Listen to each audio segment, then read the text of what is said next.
What I'd like to do, really, is suggest to you that at the moment, being a challenger is interpreted in one of two ways, right? It's seen as one of two different stories. This is the first story, right? Classic, David versus Goliath, little guy versus big guy, come outside and have a fight and we'll see who wins. It's that kind of story. And you can see why people think that's a very good challenger narrative, because there's a lot of precedent for it if you're a marketing or communications historian. Apple 1984, the Pepsi Challenge, Avis, the godmother of modern challengers, all took that narrative and it worked pretty well for them. So yes, clearly that is one way to tell a challenger story. And the second kind of way it's interpreted is very often by the creative community as, if you're a challenger, what you have to do is take every convention of the category and turn it on its head, do something completely new. And again, there is some precedent for that as well, isn't there?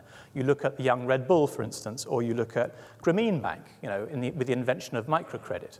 Here is the founder of Grameen Bank, Mohammed Yunus, a man given a Nobel Prize for his achievements, so we need to respect what he's doing, talking about how he formulated the model for that company and that brand. And he said, people ask me, how did you design all the rules for Grameen Bank? And I said, it's simple. We took the rules of a conventional bank and we did exactly the opposite. So you can see why both of these stories have some currency, because they both have a validity. But my question to you is this. Let's imagine we all took 6 months vacation. And let's imagine we decided what we were going to do was go and study the most interesting, the most iconic, the most dynamic challenges of the last 10 years.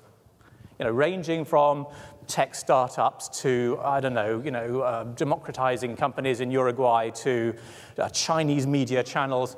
Would we really find them all just telling those two stories? Isn't there a richer bank of narratives out there that we could tell and learn from? And what if we went and did that and we could define the 10 most compelling narratives, most compelling challenger narratives out there, and create a model out of that? And perhaps some examples, some interviews from those people, so we could really understand what it meant to live in that narrative, what it meant for brand building, what it meant for thinking about how we were going to pursue media and create new kinds of relationships in our attempt to change the conversation in our favor.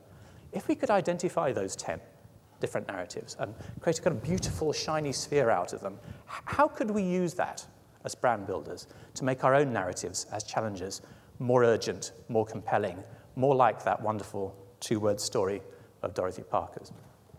So that's what we tried to do, and I'm going to try and share that with you this afternoon.